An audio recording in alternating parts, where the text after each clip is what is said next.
Well, John Siegfried, for the record, councilpersons and commissioners, been a long day.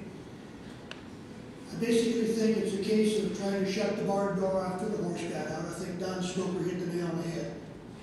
I think if you would just pull your big boy and big girl pants up and act like commissioners and councilpersons and use the tools you got, you can manage this issue.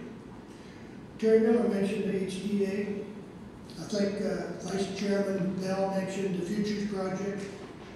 Could I see a show of hands of how many of you elected officials attended the Futures Project? Almost unanimous. What about Transway? It was sponsored by Recall Academy Time. No, it was not. So let me get to the issue, Tom. If you're interested in the future of this community, you need to get your emotions out, and you need to get your opinion out, and you need to take your business as the commissioner seriously. If you went to the Futures Project and went through the training process, you'd understand what the Development Authority does. And let's go back a little bit on this. Were you the board member representing the Board of Commissioners on the Development Authority back when the project came to town to do the landfill? One of you were. Somebody on the board represented. Who was that? Well, I know you did. I think Tom did. Prior to my term, it was Commissioner Franz. So Commissioner Franz sat on the Humboldt Development Authority when this project came to town. And normally what happened? Okay. Who was that representative? It was never there. Can I clarify this? I was on with College in Yard did come to HDA. Yeah, and so what I'm saying is if we had operated the HDA, we should have. If we didn't have the communications with our community as we should have, that the Development Authority, who was funded by all of you, City, county, and the city and the county father them, the State Economic Commission, Small Business Development Center, UNR, there are contributors from businesses in town. There are employees of businesses in town that sit on that. There are volunteers and elected officials that sit on that development authority. You've got the mechanism to publicize what's going on. You've got the mechanism to plan your future right there. Now let me ask you another question. Of the bunch of you except Franz that were on the Futures Project, how did your training session come out?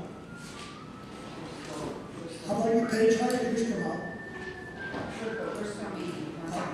Pardon? We still meet. Okay, well, I'm talking about the first training section where you went through the, what was it called?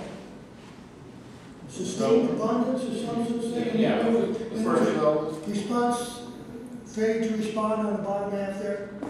And so based on the choices that you made at each one of those junctures, you had an opportunity to see where you'd fall next after your decisions were made. So I know the table I sat at had some business people, had some elected officials.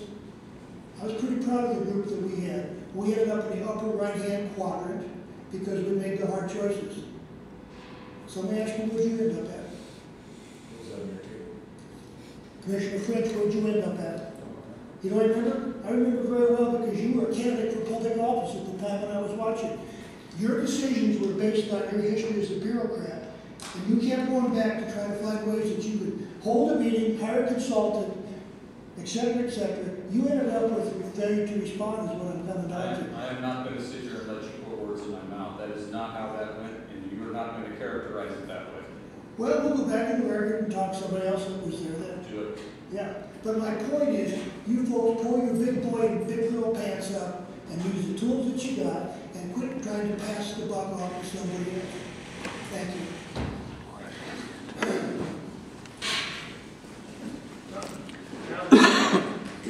Mr. Siegfried has chastised both of these groups. I suggest that you perhaps consider running for